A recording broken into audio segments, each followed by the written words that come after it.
हरिभक्तीपरायण भरतडे महाराजांना विनंती करतो की ते आपण मार्गदर्शन द्या.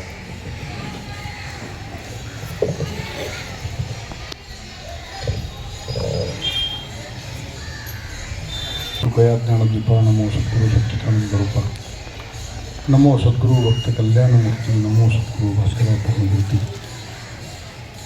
पुण्याच्या पुण्यनगरीमध्ये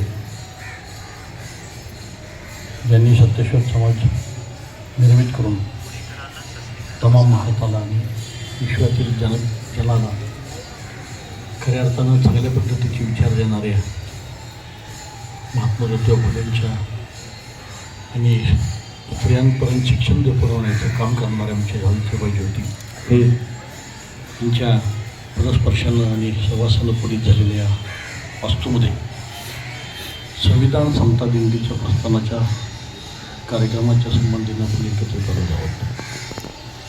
विचारपीठावर ज्यांनी आपल्या विचार व्यक्त केले ते सर्व मान्यवर मंडळी, त्यामध्ये या कार्यक्रमाला विशेष असे अतिथी लाभलेले पुण्यनगरीचे आपले उपमहापौर यांनी आता सुंदर असं मार्गदर्शन केलं. वाडेकर साहेब त्याचप्रमाणे संविधान दिंडीला प्रेरणा देणारे आणि अतिशय चांगल्या पद्धतीचं सामाजिक कार्य करणाऱ्या आमच्या भगिनी ॲडव्होकेट वर्षाताई देशपांडे, संविधान दिंडीचे संकल्पना त्यांनी रुजवून आत्तापर्यंत 8 वर्ष त्यांनी हा प्रवास सुरू केलेला आहे. ते आमच्या हरिभक्तपरायण सुंदर महाराज, आदरणीय अनवर राजन यांनी वारकरी संप्रदायाच्या विचाराची चांगल्या पद्धतीने घुसवण व्हावी आणि खऱ्या संतांची स्पंदन समाजापर्यंत पोचवण्यासाठी गेल्या काही दिवसापासून एक फार मोठी क्रांती उभारलेली आहे. ते आमची परमस्नेही हरिभक्तपरायण विकासजी नवांगे इथल्या कार्यक्रमाला उपस्थित आहे. सर्व मान्यवर या परिसरातील सर्व संविधानप्रेमी आणि आपल्या सगळ्यांचे मार्गदर्शक आमचे हरिभक्तपरायण घोगरे गुरु, समोर बसलेले सर्व मान्यवर खऱ्या अर्थानं सगळे नामोल्लेख करण्याच्या योग्यतेचे आहेत. पण इथं वेळ न घालवता मला सुद्धा जरा जायची गडबड आहे. वारी दिंडीमध्ये आमची हरिपाठाची वेळ झाली आहे पुण्यात. काही जास्त बोलणार नाही, फक्त एकच 2 गोष्टी त्या प्रकाश टाकणार आहे. पहिल्यांदा जगद्गुरू तुकोबारायांच्या कर्मसोहळा 341 बऱ्याचशा लोकांना 341वा सोहळा कसा काय कसा बराच हा संदेश समाजापर्यंत पोहोचलेला आहे.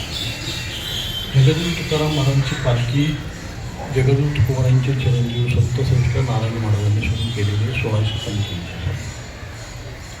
आणि 1645 साली ज्यावेळेला पालखी सुरू केली त्यावेळेला छत्रपती संभाजी महाराजांनी याला फार मोठं संरक्षण आणि प्रेरणा दिली.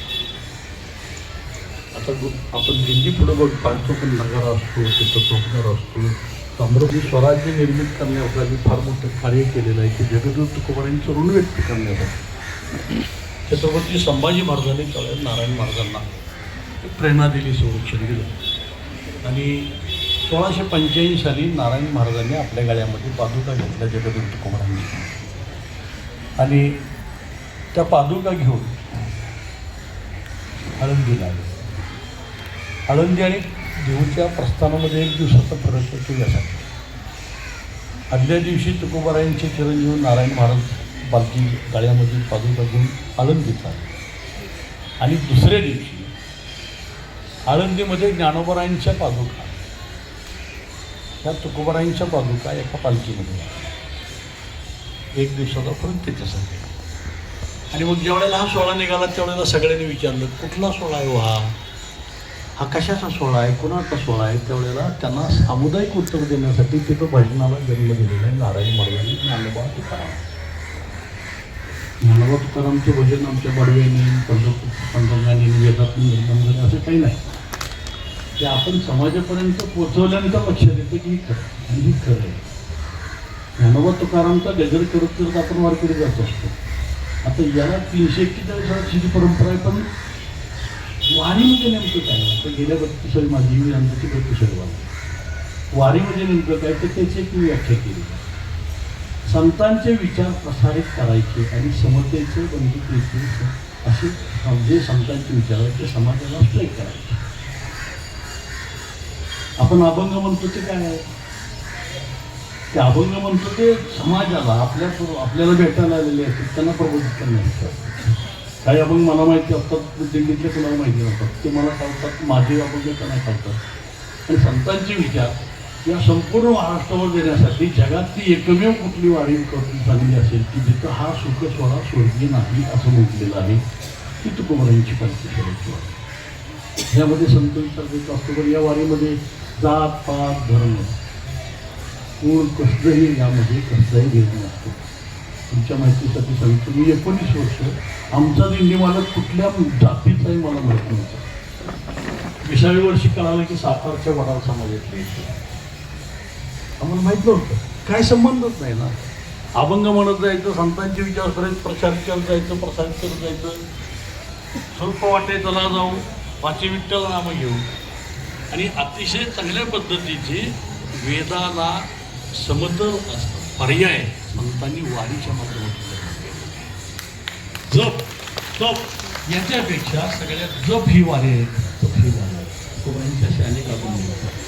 एकनाथ महाराजांनी एका अभंगामध्ये वासुदेवामध्ये सांगितलं, जपतपानुष्ठान व्यर्थ कासया करणे, तीर्थव्रत यमने वरदे दैवत आधरणे, आसन ध्यान ज्ञान मुद्रान वाराणसी मरणे, केशव माधव अच्युत वर्ग हे पाचच काही करू नका. ज्ञानोबारायांनी वैदिक कर्मकांडाच्या विरोधात हरिपाठाचा पर्याय दिला. आणि या ज्यांनी वैदिक कर्मकांडाला समतल पर्याय दिला त्या सगळ्या संतांनी, आमच्या वारकरी संतांचे विचार घेऊन आम्ही वारी करत जात असतो. मदल करत आमच्या समतेचा पांडुरंगाला आम्ही गावावरून भेट देत असतो. आणि समतेचा, बंधुत्वाचा, न्यायाचा प्रसार या माध्यमातून केला जातो.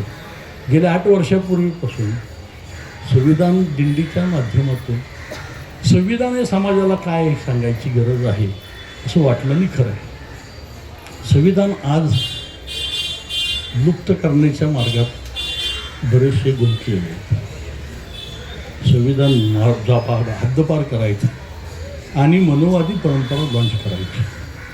आणि अशा काळामध्ये जर संविधानाचा जागर झाला नाही आणि संविधान आपण मांडलं नाही तर बहुजन समाजातल्या सगळ्यांनी एक लक्षात ठेवावं, संविधान जिवंत आहे तोपर्यंत आपण जिवंत आहे. संविधान जो आपल्याला अधिकार देतो तो संतांनी दिलेला आहे. मी तर मध्यंतरी वामन मेश्राम साहेबांनी एक पर्याय सांगितलं. अच्छा, कोरोनाच्या 2018-19 सालची गोष्ट असेल. वामन मेश्राम तुम्हाला माहिती असते. मी त्यांना म्हटलं एक संविधानाच्या अशा प्रती काढा, साधारणपणे 1000 प्रती काढा, आपण त्याचं संविधानाचं पारायण करूया. जसं तुकोबारांच्या गाथ्याचं पारायण करतो, नामदेवांच्या गाथ्याचं पारायण करतो, ज्ञानेश्वरीचं पारायण करतो, ते संविधान. आणि प्रत्येक संविधानाच्या प्रत्येक कलमाला अभंग द्यायचं काम आम्ही संशोधन करून देतो. माझ्यासुद्धा आत्तापर्यंत म्हणजे मी माझ्या ह्याचा मोठेपणा सांगत नाही, पण कुणी एक संविधानाचं कलम सांगा, मी त्याला पर्याय संतांचा अभंग सांगतो. एवढं मोठं सामर्थ्य संतांचं या अभंगामध्ये आहे. नव्हे तर डॉक्टर बाबासाहेब आंबेडकरांनी संविधान ज्यावेळेला लिहून पूर्ण केलं त्यावेळेला त्यांच्या एका मुलाखतीमध्ये आहे की संविधान लिहित असताना 2 मुद्दे त्यांनी सांगितले. की सगळ्यात पहिला मुद्दा, संविधान लिहित असताना माझ्या डोळ्यासमोर छत्रपती शिवाजी महाराज तथा गौतम बुद्ध, जगद्गुरू तुकाराम महाराज आणि महात्मा ज्योतिबा फुलांचा आदर्श आणि त्यांच्या विचारानं मी संविधान लिहिलेलं आहे.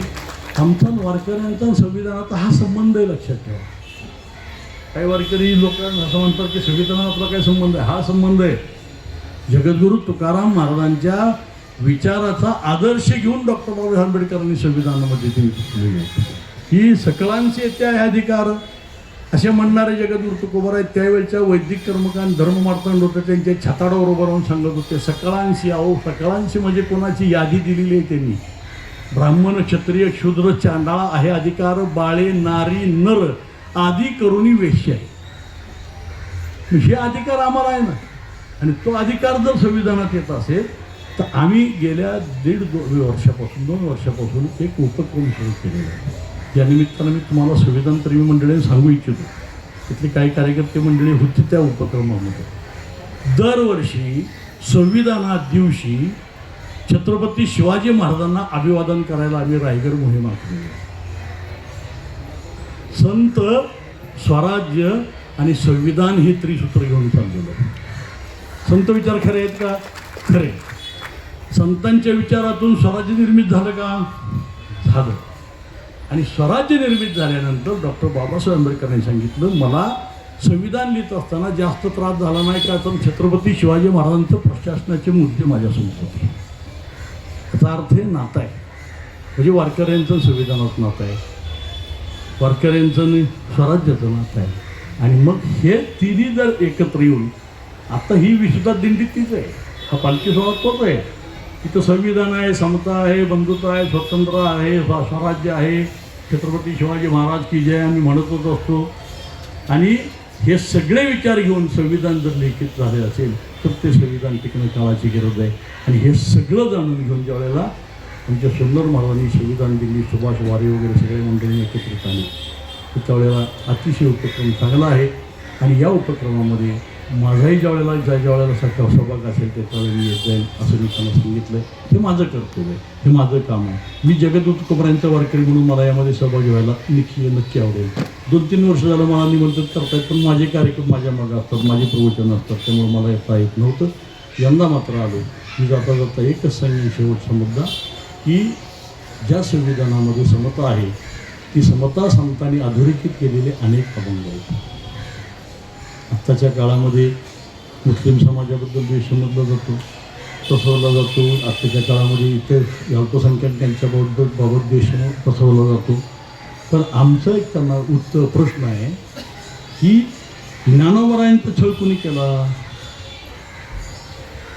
तुमच्या मनाला तुम्ही प्रश्न विचारून याचं उत्तर बनवून मला सांगा. ज्ञानोबरायांचा छळ कुणी केला? मुस्लिमांनी केला का? नाही. तुकोबारायांचा छळ कुणी केला का मुस्लिमांनी? नाही केला. तुकोबारायांना तर या पुण्यामध्ये तुकोबारायांचं कीर्तन चाललं होतं आणि या तुकोबारायांच्या कीर्तनामध्ये पाऊस आल्यानंतर तुकोबारायांना आता कुठं कीर्तन चालू करायचं, ठेवायचं, पण न्यायचं कुठं? त्यावेळेला या सनातनी मंडळींनी स्वतःची दारं बंद केली, पण एका मशिदीमध्ये आमच्या मुस्लिम बांधवांनी नेऊन कीर्तन करायला लावलं तुकोबारायांना. तुकोबारायांनी आपल्या अभंगातून सांगितले, अल्लाह देवी अल्लाह देवी अल्लाह दारू अल्लाह खिलावे मुस्लिम. अरे त्यांनी कधी भेद केला नाही, त्यांनी उलट आम्हाला सहकार्य केलं. आज वारीच्या परंपरेमध्ये पहिल्यांदा देहूमधून पालखी सोहळा बाहेर गेल्यानंतर आनगड शहाच्या त्या कबरीजवळ अभंग म्हटला जातो, तिथं आरती केली जाती. ही परंपरा आहे की ही समतेची परंपरा घेऊन आम्ही चाललेलो आहे. आणि आमच्या वारकऱ्यांच्यामध्ये अशा पद्धतीचे फूट पाडून मनामध्ये भेद निर्माण करून मनामध्ये अनेक प्रकारची जातीतीचे विषय रोवले जातात. अरे आमचे शेख मोहम्मद संत काय सांगतात, तुम्हाला ते प्रमाण सांगतो मी. कैसे केले या गोपाळी नाही सोवळी ओवळी, काटे केतकीच्या झाडा आत जन्मला केवढा, फणसांगी काटे आत अमृताचे साठे, शेख मोहम्मद अविंदन त्याचे हृदयी गोविंद. काय प्रमाण आहेत अहो, या समतेची प्रमाण आहेत. एका अभंगामध्ये जर त्यांनी कडेलोट केलेला आहे, ते काय म्हणतात माहिती आहे का? संत शेख मोहम्मद म्हणतात आम्ही जातीचे ब्राह्मण. काय म्हणतात?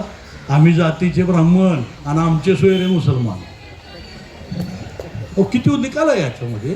आणि हे संतांचे विचार घेऊन आपण चालत असताना हे संविधानाचे विचार, ते संतांचे विचार आहेत. संविधानाचं वेगळं नाही का?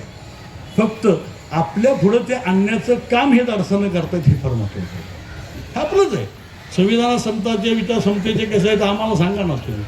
आम्ही सांगतो ना कसे विचार आहेत, कशा पद्धतीचे संत विचार त्यामध्ये विरोध झालेले आहेत. आणि ते आत्तापर्यंत बाजूला काढून नव्हे, खोबदाडात टाकून ते कधीही समाजापर्यंत आणायचे नाहीत, अशा पद्धतीचा प्रयत्न केला गेला. परंतु हे जुनाट जुगादीचे नाणे, तुकोबारायांच्या वचनामध्ये सांगायचं म्हटलं तर हे जुनाट जुगादीचे नाणे आमच्या समाजाच्या उद्धारासाठी, समाज उन्नतीसाठी, आणि ते आम्ही उघड करतोय ते संविधान दिनाच्या माध्यमातून आहे. आणि म्हणून आपण या संविधान स्वागत करतोय, त्यामध्ये सहभागी होतोय. संविधान दिंडी काय संविधानामध्ये नक्षलवाद पसरवला जात नाही, पण संविधानाला विरोध करणारे मात्र नक्षलवाद सांगतो. आणि या संविधान दिनीच्या पुस्तकाला माझ्या मनोमन शुभेच्छा व्यक्त करतो. आधीमध्ये कुठं